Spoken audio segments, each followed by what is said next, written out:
Hi there, Simon from simonwoods.com here, in patriotic mood today because it's English Wine Week coming up, so I'm going to do a couple of videos both on English wines. I think they're all English, I don't think there are any Welsh ones in there, but English and Welsh wines, but not featuring any Welsh wines, if that makes sense. UK vineyards, anyway. First one I've got, Denbigh's Surrey Gold, and it's a blend of, I've got here, Müller-Thurgau, Bacchus and Ortega. Now you may have heard of Müller-Thurgau. It's the grape that in Germany is responsible for most of the Liebfrau milk. But Bacchus and Ortega, not all that well known. And the problem is in England, it's usually just too cold and too wet for mainstream grape varieties to regularly ripen. Yes, some years they will get them to ripen, but in other years it's a real struggle. So the vineyards here, they tend to be planted with things that do ripen reliably most years. And yeah, Denbigh's, I think it's the UK's biggest wine estate. I can't remember how much they've got, 258 acres or something like that. If you saw the James May Toy Stories series, this is where he built his Lego house. Smells reasonably clean, reasonably fresh, slightly peachy. Not too much of that floral edge that you used to get with quite a lot of English wine, and I think that's, there's been a general move away from that that floral, almost I want to believe style, into something that's a bit more, yeah, a bit more French rather than German. Can't complain about that. It's clean, it's sappy, it's fresh. It's got a little bit of a zing to it.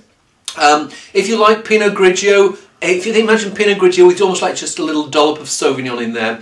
Maybe I could do with a little bit more crispness on the finish. It feels like in their efforts to make a soft, friendly wine, they've made it just a little too soft, but fair enough. 11.5%, as are most of the wines here. What's this next one? This is Biddenden.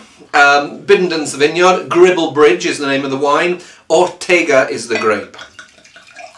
So, give this a whirl. 2008 vintage. Now this is far more Sauvignon-like in style. It's almost like Sauvignon meets Riesling. It's got a bit of that sappy, grassy edge of Sauvignon, but some of those maybe slightly stony mineral edges of Riesling. It smells really good. It smells like it's going to be finer and crisper than the Surrey Gold. Yeah, there's a nice lively guava edge there as well. Lots of juicy fruit. Sappy but not too sappy. It leaves your mouth fresh, but there's quite a bit of body there as well. Yeah, and they've rounded it out, but they've not lost that crispness. So yeah, a bit more body, a bit more flavour, a bit more character than the Surrey Gold, and for not much more money either. Right, what are we on now? Three Quires, 2009, Midsummer Hill. Blend here, what have I got here? Céval Blanc, another grape that... Céval Blanc's one of those that's been developed by blending a non-Vitis vinifera. Vitis vinifera is the name of mainstream wine grapes, like it's the family that Chardonnay, Pinot Blanc, Syrah and all that lot are in, and they've blended it with, I think, some American grapes to produce a hybrid. So, Céval Blanc, and other grape here, Madeleine Angevine. Okay.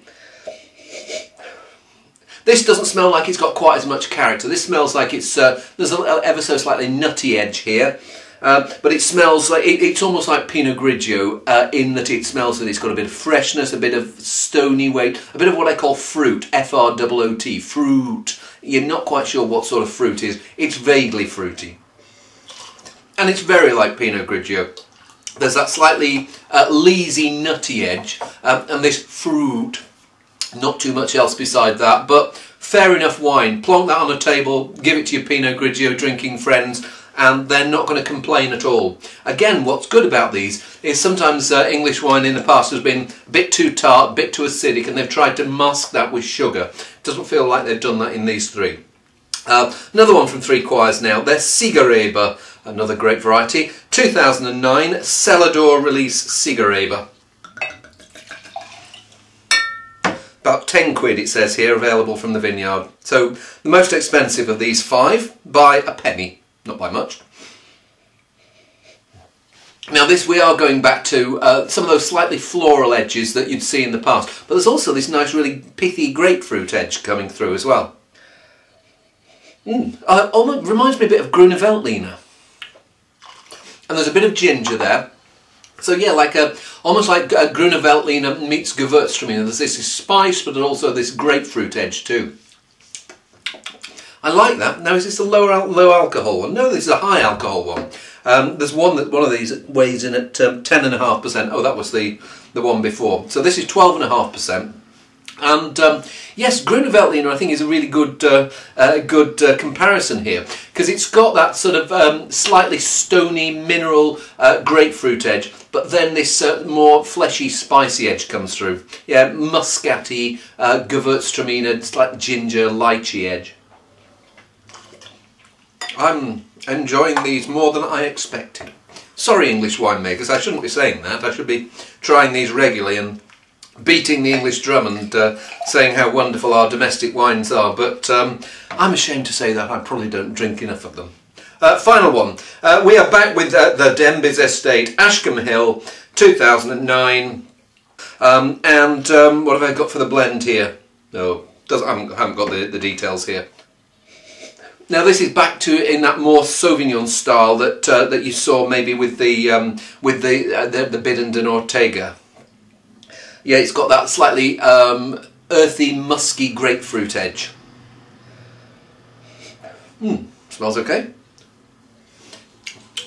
Nice, it's like spicy crispness coming through. Maybe not the authority. My favourite two wines of these so far have been the Gribblebridge and the Cigareva from Three Quires.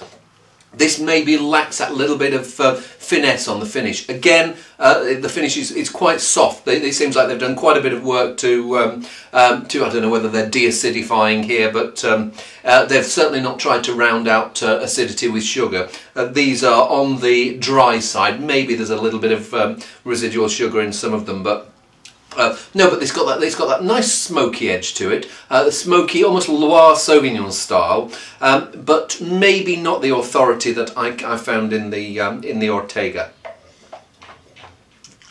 But overall, a nice quintet of wines. So I'm going to go away now and have a little rest, and then I've got some reds and I've got some sparklings and I've got a rosé. So see you for the next video. Bye.